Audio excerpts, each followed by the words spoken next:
The woman who revealed the secret of my Latvian origins, Aunt Leonora, is a person I didn't even know existed until 2 years ago.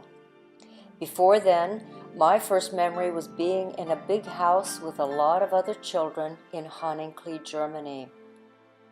We were airlifted from Hamburg to New York in March of 1949. Meanwhile, in Colorado, John and Selma Futch were hoping to adopt one of us orphans.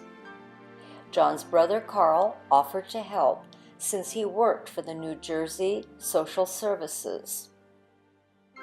Carl and his wife Avi chose me for John and Selma. Mother Selma came to New Jersey to take me back to Colorado by train. We bonded instantly and happily posed with my adoptive aunts. But why did I look so miserable for my Kodak moment on arrival in Boulder? I had been upchucking on the entire train journey due to motion sickness.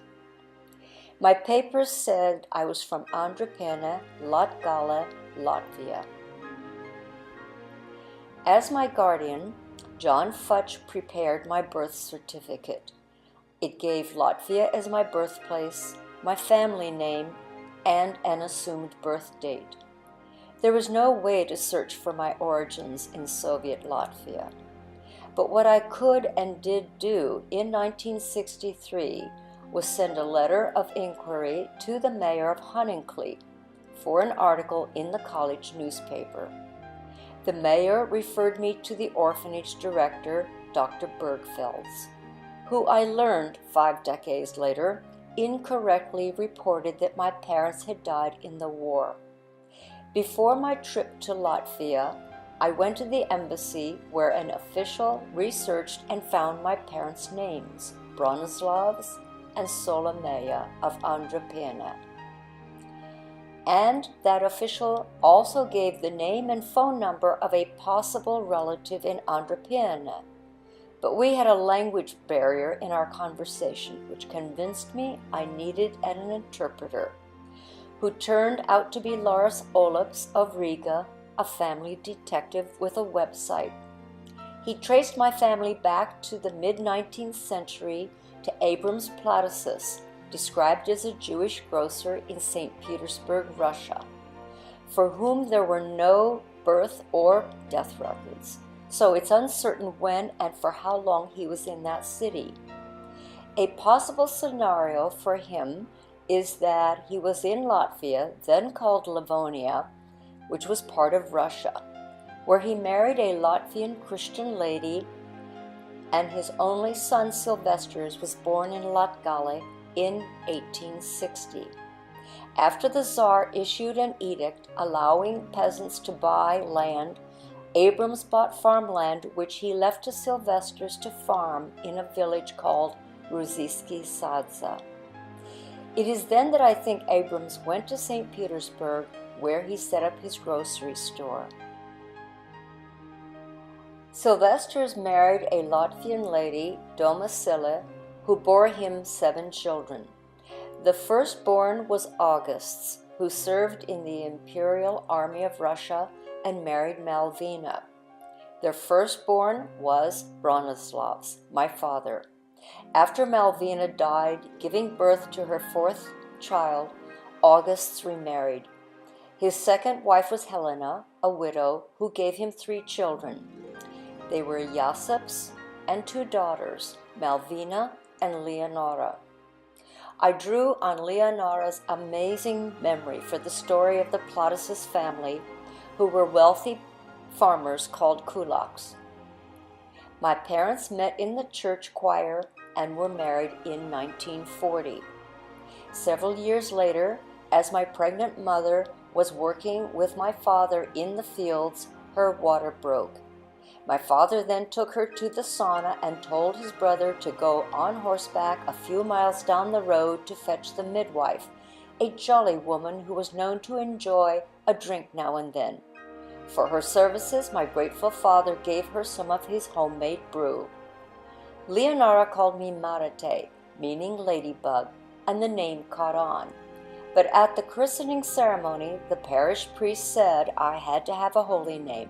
That is when I became Marija. The house my father built was made out of wood, which might have looked something like this one. He was a skilled woods craftsman. When Leonora saw this crib, she said my father made one just like it for me. But the quiet, ordered lives of my family intersected with the violent history of World War II. Germany and Russia were fighting for control of Latvia that forced Latvians to take sides. Posters everywhere exhorted Latvian men to join one or another side. My father rejected the appeals of German officials to join the Latvian SS. Instead, he, his younger brother Vitalis, and father lined up behind the Soviets. They were not communists. For them, being partisans was a practical decision based on their belief that Hitler would lose the war. They blew up bridges and railway lines that the Nazis used, always aware they were under suspicion by Nazi authorities. They housed Soviet paratroopers who flew in from Moscow and landed on August Hill in the dead of night, where the Platasis men met them. One paratrooper, Ivan, would help save my father's life. 3 generations of the Platasis kulaks ended on March 13, 1944. Snow was on the ground. August was working in his field when a Polish neighbor shouted, "Police! Dozens of them!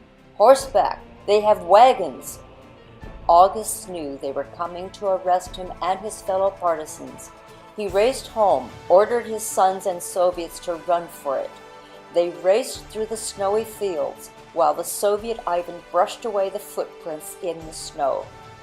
But Ivan was not fast enough. Soldiers shot him on the spot, which allowed my father and the others to escape to the swamp near Luban's lake.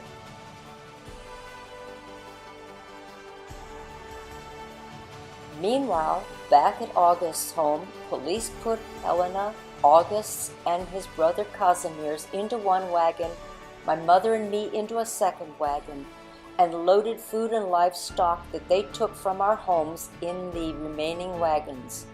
Then they set a torch to my father's house, burning it to the ground.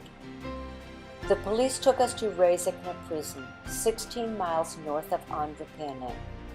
Nazis tortured Kazimier's and August's in Rezekne prison, then took them to Ankapani Hills, called the Killing Fields.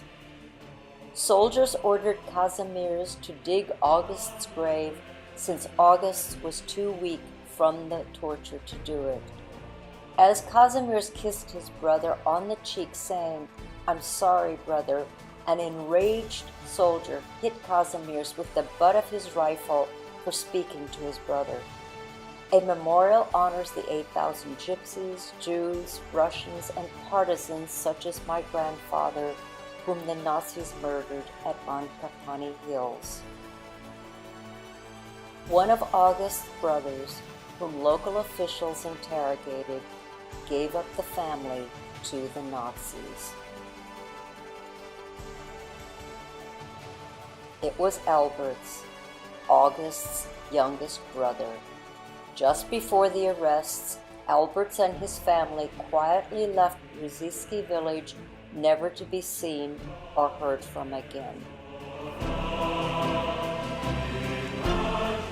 As Russian troops circled Rezekne, German soldiers evacuated our prison, sending us to Salisbury's concentration camp.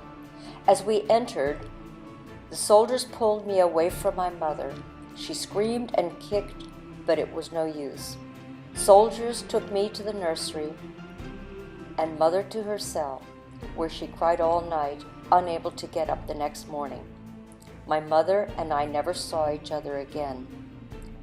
Russians circled the camp, put my mother, grandmother, and uncle into a boat at Riga harbor, set for Germany to become forced foreign laborers in their concentration camps. The soldiers took me and 7 other infants to Riga orphanage, where I stayed 2 weeks before Russians took the city in October 1944. That action forced soldiers to empty the orphanage and transport us hundreds of miles south to an abandoned school building where we stayed until the Allies bombed it in March 1945.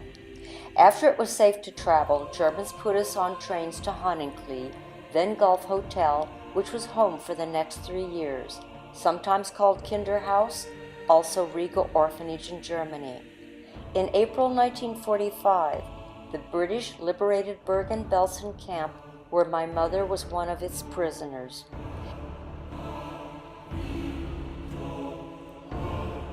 But instead of returning to Latvia, as my grandmother Helena and great-uncle Kazimierz did, my mother chose to stay in Germany, in the British zone. Why did she stay? Perhaps she was angry at my father after losing her child and enduring the inhospitable and inhuman concentration camps. She might have wanted to start a new life in Germany with another man. She did meet a man who fathered her child, a boy. But for whatever reasons, she did not stay with him. Meanwhile, Soviets rewarded my father for being a partisan. He started his life as a policeman, living in a flat in this building. Since he lacked the formal education to move up in the ranks, he moved to the town of Dobele, where he built a house and barn and made his livelihood fixing other people's homes. When my mother repatriated, she arrived with her baby boy and rejected my father's wish to reunite with him. She told him her German was coming to join her, but he never came. Always a sickly child, her baby died at 18 months. After their divorce, my father remarried. His second wife was Antonia, both of whom attended Leonora's wedding. Bronislavs and Antonia had 2 sons, Janus, who was born in 1954, and Andres, born in 1955. My father began to search for me in the 1950s. He went to Riga Orphanage, where they told him I was living with a couple in Riga. They misled him. The daughter, who saw him at the home, said she was not his daughter. She looked him in the eye and she said, "You are not my father," which made him break down and cry. He placed newspaper ads in 2 East German newspapers. One read in part, "Fascists took Marija, daughter of Bronislavs, born May 30, 1943. I asked for the committee's care to return my child to me as soon as possible. All relatives are still alive, all are working, and our only wish is to see Marija in our midst. Father." Tears welled up in my eyes when I read those words. In 2014, I had the unique experience of either seeing or walking through buildings that I was too young to remember. I visited Riga Orphanage, where I met with its director. After Riga, Lars and I journeyed to the towns representing the milestones of those early years. The emotional high point was Cesis, where I was reunited with Leonora, my babysitter, after 7 decades.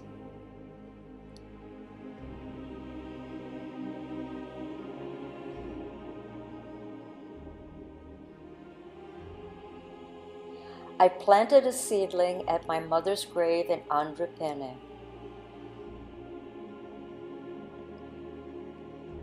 And another one at my father's gravesite in Jaunpils with my half-brother Andres. I met the man who was the friend of my brother born to my mother in her second marriage. When that man, Modres, saw me, he said my brother Andres and I could have been twins. But sadly, my brother met with an untimely and unnatural death at the age of 47. One of my mother's co-workers at the collective farm, Monica Gribuste, said she was hard-working but seldom smiled. I walked through August's house, still standing after 9 decades, now moved to the town of Malta. Salisbury's was a bittersweet experience. At the entrance, the sign reads, "Beyond these walls, the earth weeps." It memorializes the unbroken, mother, solidarity, the humiliated. I visited the nursery where I was taken 70 years ago, where people leave stuffed animals and toys. My trip back to Latvia was existentially the most important trip of my life. Meeting my aunt and my brother merged 2 identities, the one I was born with and the one I became through my adoption in America.